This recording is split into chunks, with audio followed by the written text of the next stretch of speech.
All right, everybody, welcome tonight, which is Friday Night with Anthony White. I am your host, the Orange Tie Guy, Anthony White, and I am attempting new different formats to make sure that this is highly effective for you and everybody else. So let me first and foremost make sure that I'm not getting two microphones in here so this actually sounds effective. Perfect. All right. So tonight, Friday Night with Anthony White, I want to do something which I have thought about doing for a while now, which is responding to a question. I've got a really close friend who actually asked a question more specifically to a group of people. And what it did is it was more specifically in the sense of, to again, this group. Well, I want to answer it. Hey, Tim, how are you? Thank you. I appreciate that. Nice background music. Absolutely. I totally am a big fan to, add some good music. In fact, it's kind of cool when you go to non-copyright music, something like that. It actually is pretty nice because I can actually publish or at least put this stuff in there. So that's actually pretty cool. And, my cousin Tim, he's pretty awesome. So, all right, questions you should ask someone you are seriously dating. So, what are some questions you should ask somebody you are seriously dating? So, here's the question. First and foremost, what is serious dating? So, for me, what it establishes is it's the fact that you two are committed, the fact that you are not in a relationship with anybody else. It is literally you two, and that's it. It's not really in the sense of dating, meaning like me asking, Teresa on a date and Shaniqua and Nicole and, Amy, right? And I'm asking them all on dates and just going out and getting to know them, right? This is actually where it comes down to just you two are committed to each other and you're still kind of saying, hey, are they the right one for me?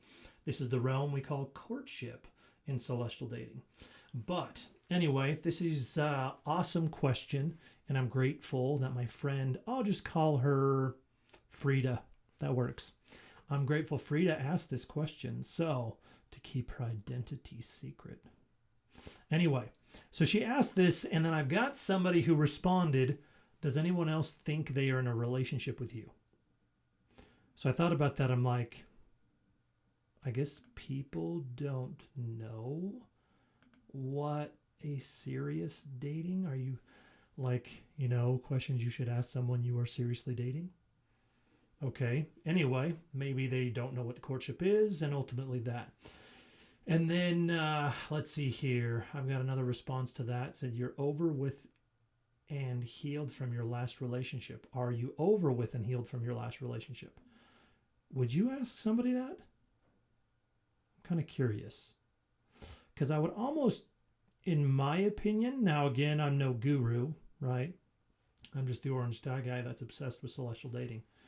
I would say to myself, likelihood is that you would probably tell if they're invested. Now, granted, it's still a good question. Okay, so then we have this. One is harder for sure, but I think it's fair to ask if someone is dating multiple people, then not to invest too much of yourself. So again, if you're kissing, cuddling, holding hands, then you should have already had that DTR, right? Define the relationship. I hate acronyms, but seriously, when it comes down to it, yeah, that's a problem if you haven't gotten to that. Oh, I know, I laugh because I feel it's something a lot of us experience. Seriously? That's messed up. So if you're kind of coming across or having an experience with other people where a lot of people are coming across this, where it's like, hey, are you dating me and a lot of other people? If you're in a serious relationship, that's an issue, a really big issue. So let me address this real quick. First and foremost, there's a difference between dating, which means I'm going out with Teresa, Nicole, Shaniqua, Amy, right? And I'm just going to get to know them. That's it. Like I go out with Shaniqua on Friday, right? I go out with Teresa on Saturday morning, right? I go out with Nicole Saturday night, and I go out with Amy Sunday night, right? Take her to a fireside or something like that. When it comes down to it, you're not kissing, you're not cuddling, you're not holding hands, you're not physically intimate in the least, the slightest. I mean, sure, if they want to hug at the end of the night, great, right? But the question is are you doing that for your own selfish reasons to feel validated? Maybe. So, I would say it's important to kind of register and recognize and understand that it's something that you probably should be aware of when you get to that point. So, we're going to go to this. All right, let's see here. I jumped in and chimed in and said, any question you would ask a best friend or is becoming a best friend. So my point was, okay, what's a question you can ask them? Well, what would you ask your best friend or somebody that you're planning on being best friends with? I had 2 people chime in. I like this. Good thinking. Oh, thanks. Appreciate that. And then I had somebody else say this, like with the emoji, right? Or like a GIF, I think it was, talking about what I was saying. Anyway. All right, I got another, let's see here, a guy responding, do we have capable blood types in case one of us meds an organ transplant? Okay, that's stupid. All right, how to raise kids? So, question, how to raise kids? I think this is why we're all single people. It's because we have stupid questions to somebody who wants a serious one. Or we're trying to be jovial. This is too much. All right, let's go here. Are you over with and healed from your last relationship? I think I covered that. All right, what prescriptions do you take and what for? Seriously? Yeah. Do you want to go out with me? Check yes or no. You know, sometimes I think about these groups and I think, are they in the purpose of just mocking and or joking with people, or are they serious about this? You know, are they in the group to try and portray themselves as funny or hilarious, or are they actually serious about a relationship and actually want to get to know somebody? And it's like, no wonder it's still difficult, right? All right, so what is your love language? That's a good question. I think that's nice. I don't think it's necessarily something that is necessary in that aspect right there. I think it could be, you know, what are some questions? I guess she's real general about this. Frida is. What are questions you should ask to someone you are seriously dating? So I asked that question to you guys, honestly. Hey, I appreciate that, Tim. Yep, I gotta tell you. What in the world? Do you really? Shaniqua is what I call my wife Chanel as a nickname? No, you don't. Oh, my goodness. All right, cuz, well, I apologize. Did not know you called her that. That's awesome. Okay, so back to the questions at hand. When it boils down to its simplistic form, what are some questions you should ask someone you are seriously dating? So I have that question for you guys, right? What would you say is a good question to ask somebody that you're seriously dating? I'm kind of curious. Let's see here. What are some other inputs that I've got here besides blood type? So let's see here. Figure out attachment style. Okay, that's cool. I mean, attachment theory, in my opinion, it should only be interdependence, because if you're codependent, dependent, or independent, it's toxic. Simple, straight to the point. Yeah. So that's interesting, though. And I think you can tell if you have learned or you grasp those little notes and those little, I guess you could say, um, shows, I guess you could say, I don't know, tells. That's what they call them, right? When you're gambling and people have a tell. It's the same thing when it comes to perspective, right? If somebody's got a tell, like, let's see, codependence, that's one I know really well because I got to tell you, that's the realm I escaped from. Don't get me wrong, there's still some residual effects where it's like I have that inkling to all of a sudden respond and be like, calm yourself. Nope, don't do that. So, for example, somebody tells you, well, if you want this, then you need to do this. Codependent. And in that same sense, when it comes down to the concept of independent, I can do this myself. Dependent, like, but I need you this, I need you, I need you, I need you, I need you, I need you. Dependent, right? Those are simple tells. Granted, you're not paying me for, coaching, so I'm not going to give you all of the little bitties and stuff like that. I'll just give you the, at surface value stuff. Because, I mean, hey, it's Friday Night with Anthony White. So, love language. Can you have children? I want to. Okay, moving on. When it comes to the appropriate time, address debt. That's a good question. I would say that's in engagement realm. Being engaged does not mean you are married. I've been there a few times. I only married this time and she threw me away. But nonetheless, yeah, doesn't mean you're married, and that would probably be the best time frame there. Granted, to each their own, but yeah, debt's a good thing because guess what? Everybody's got it. If they don't, they are a unicorn. And I'm curious to find those unicorns because they're either really, really poor, meaning they have no money, but they have no debt. That's cool. Or two, they're a liar. Just kidding. Okay, so is your car's registration up to date? I feel once you're beyond the event horizon and you're dating and considering marriage, all chips should be on the table. Yes, that is called engagement. Religious expectations, work, home responsibilities, financial responsibilities, mental health issues, sexual expectations of both parties, where to live, friends, family. Okay, this is getting ridiculous. Okay, so here's a simple truth. If you want to date somebody, the whole purpose of dating somebody is to get to know them better. Simple, straight, to the point, right? If you want to court somebody, that is to further that relationship, to be able to say, okay, I like them, I want to move to the next step. So when I hold their hands, is it sweaty and disgusting, and do I never want to do that again? Or am I willing and okay with that? At the same time, courtship is also in the sense of, okay, well, can I be around them for long periods of time rather than a 2-hour period or a 3-hour period? That's again courtship.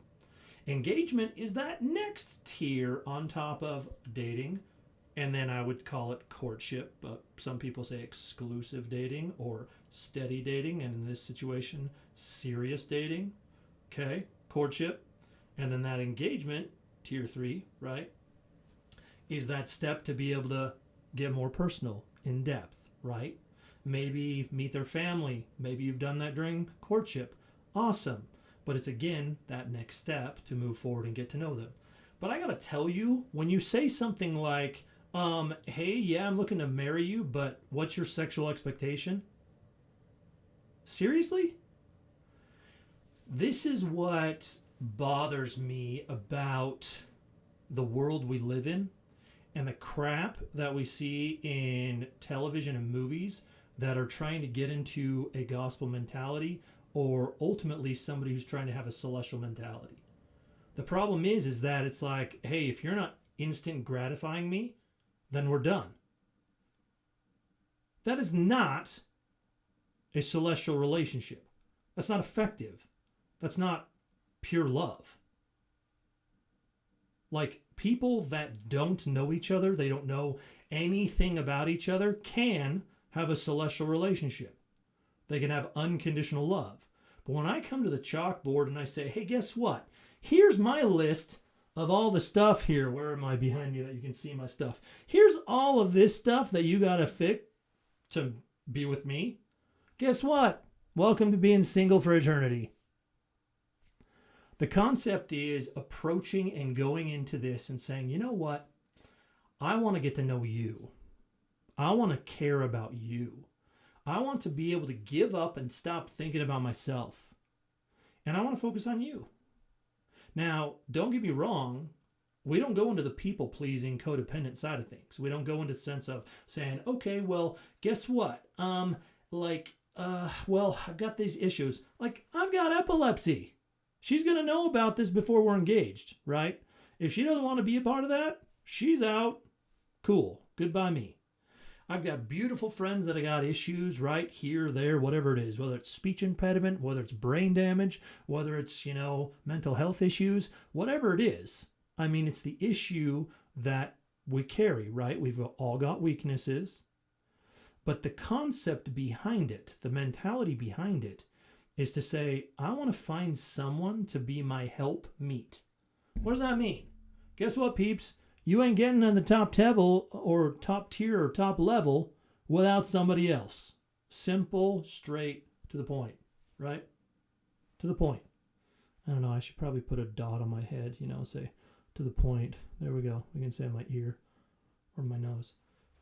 But nonetheless, when we put these expectations, here's a simple truth that a wonderful mentor of mine taught me.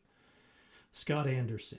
He said, unmet expectations brings negative emotions. So if I'm starting a relationship with somebody and I say, guess what? You got to fit every single one of these categories right here, or else I'm not going to be happy with you. Wrong. Get out of that relationship. 100%. This guy who posted this, I would run from this guy. Simple and straight. Same thing with women. Doesn't matter. Now, don't get me wrong. You can have your own checklist, right? Like, for example, I've got a few. I got to have a woman who is confident in who she is, who loves who she is, not conceited, not prideful, self-assured, knowing that, guess what? She's a daughter of God. And she's awesome. That she's special and unique in her own way. That she's quirky in this way or that way or whatever. She's got these weaknesses, but recognizes them, and guess what? Relies upon the atonement of Jesus Christ. But when it comes down to it, that's again self-assured. Now, don't get me wrong. When I step in to try and be a gentleman, whether it's opening a door, right, or doing something for her that's nice, and I want to, she lets me.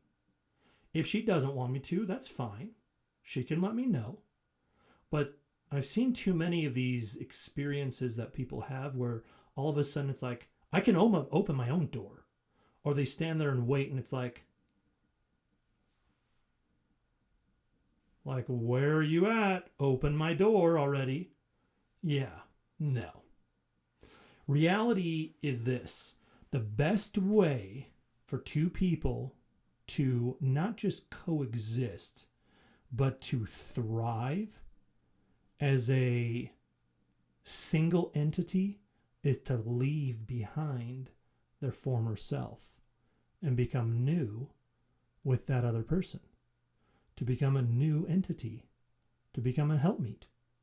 So for me, I think about this whole, religious expectations, work, home responsibilities, financial responsibilities. Yeah, you can have those discussions, but at the same time, I just don't like the way that he's put this, where it's like, yeah, well, these are my expectations. I got to tell you a simple story. So my grandma and grandpa, my nanny and grandpa, got married. They were not sealed because my grandpa was not a member of the church. And ultimately what had happened is, she loved him, he loved her. They were high school sweethearts. I think they got married right out of, I don't know if it was out of high school or in college. I got to go back to my family history and check up on those details. But they got married.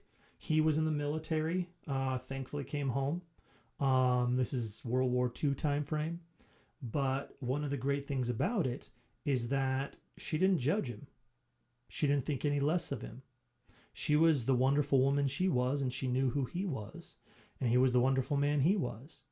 He, I don't know if he smoked or if he drank or something like that, but ultimately he joined the church. He stopped all of his bad habits because he saw a better life there. But regardless, my grandmother was awesome. She was there. She was a helpmeet. And she didn't judge or anything like that. But she also told my grandpa that she's going to raise her children in the church and that they are going to have faith. They're going to have prayers. They're going to have all these things. And he didn't oppose to that. And it was great because ultimately they built and established a wonderful life with my dad and my aunt. And it was awesome. But it wasn't this, hey, by the way, now that we've gotten to know each other, you need to qualify for me. Back up. No, that's not how it works. So if that's a situation, if that's a scenario, if that's the concept that people are bringing to the table, wow, messed up. Simple and straightforward. That's messed up. You need to get to know somebody and get to know the real them. All right, back to the questions. Lobster or steak? Why can't you have both? All right, let's see here. For me, it depends on what your purpose of dating and how mature the relationship is. If my ultimate goal is eternal marriage, I would ask questions that would allow me to see beyond physical appearance. What's your purpose of dating me? Interesting. What love means to you? What are you passionate about? How's your relationship with your ex-kids, parents, siblings? Do you teach responsibility, accountability to your kids, parenting style? How do you strengthen their testimonies? How do you communicate disagreement? How important education is to you? What was the reason for your divorce? Do you cuss, have vices? Do you gain a testimony or do you gain a testimony of the gospel? Do you hold a calling in the church? Do you find joy serving others? Why would you want to marry in the temple? How do you feel the Spirit and how you identify personal revelation? Find a way to make questions in a very kind way as a part of a conversation. No one wants to feel they are in an interview. Amen to that. Bonus points to those who laugh with you as you ask questions back as a sign of real interest. Props to you. That was from David. Well done, David. But nonetheless, it's still not an interview.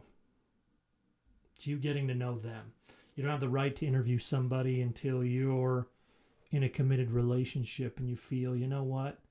Let's have a DTR, define the relationship. Let's have a companionship inventory. That's something that I love that I learned on my mission is simple and straightforward. It's just, you should have constant companionship inventories. How are you? How are we? Is there anything that I can improve on? Is there anything that's bothering you about me? Here's something that I love about companionship inventory, and I know we're getting up to there about 30 minutes or so. Let me check my timer and see where we're at. But when it comes to its details and specifics, 25 minutes. So I need to wrap this up because nobody's asking me questions. And all I'm putting on here is, basically answering these questions and some interesting responses. But companionship inventory is an option for you to be able to really kind of grasp the concept behind, you know what? Let me be vulnerable. VSTAG is what I call it. I love it. I mean, I want to get an artist's rendition eventually where it's, got a nice big, stag or buck, elk, basically a male deer, and it's got a big old V on its forehead, so you like have the V there, and it's just a stag. So maybe it'll have like an orange V on it or something. But V stag, vulnerable, sincere, transparent, authentic, and genuine. They're all very closely related to each other, but simple and straightforward, that's just the best thing. To be vulnerable, to be sincere, transparent, authentic, and genuine. That's how you build a relationship. That's how you are able to find out these questions that you should be asking people that you're interested in. Like, why are you interested in them? If you want to further a relationship with them, what is the purpose? What's your purpose? Well, it's because I want to, get married. Yeah, it's not good enough. That's a stupid reason. Why are you wanting to get married? To keep the commandments. Yeah, still stupid. Why? Because if you're just doing it out of duty, lame. You should be single. It's the concept of you recognizing that there's another person in the universe that you can be unconditionally loving to and that can help you. That's, again, your help meet, right? Side by side, together. Nobody in front of the other, dragging the other one along.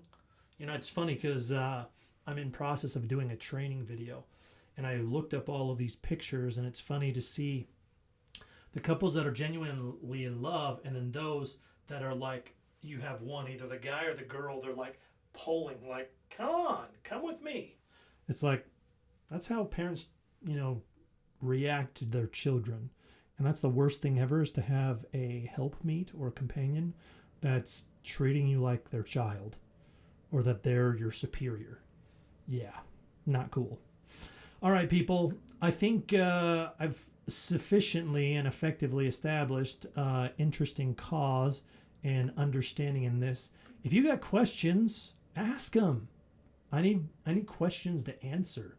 Friday Night with Anthony White doesn't necessarily always need to be about celestial dating or relationships. Yet, Friday, there are far too many of us not on dates.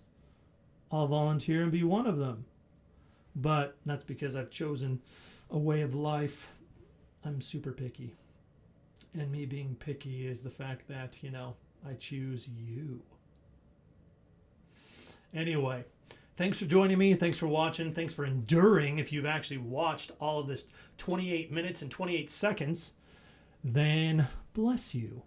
And thank you for joining me. I'm Anthony White, the Orange Tie Guy, and this is the conclusion of, I don't know, today is the, first, second, third, fourth Friday of the year. So I don't know if I think I missed 1 week. I think it was the second week. So I'm probably just going to say, if there was an absent video, and maybe just keep it at that. So episode 4.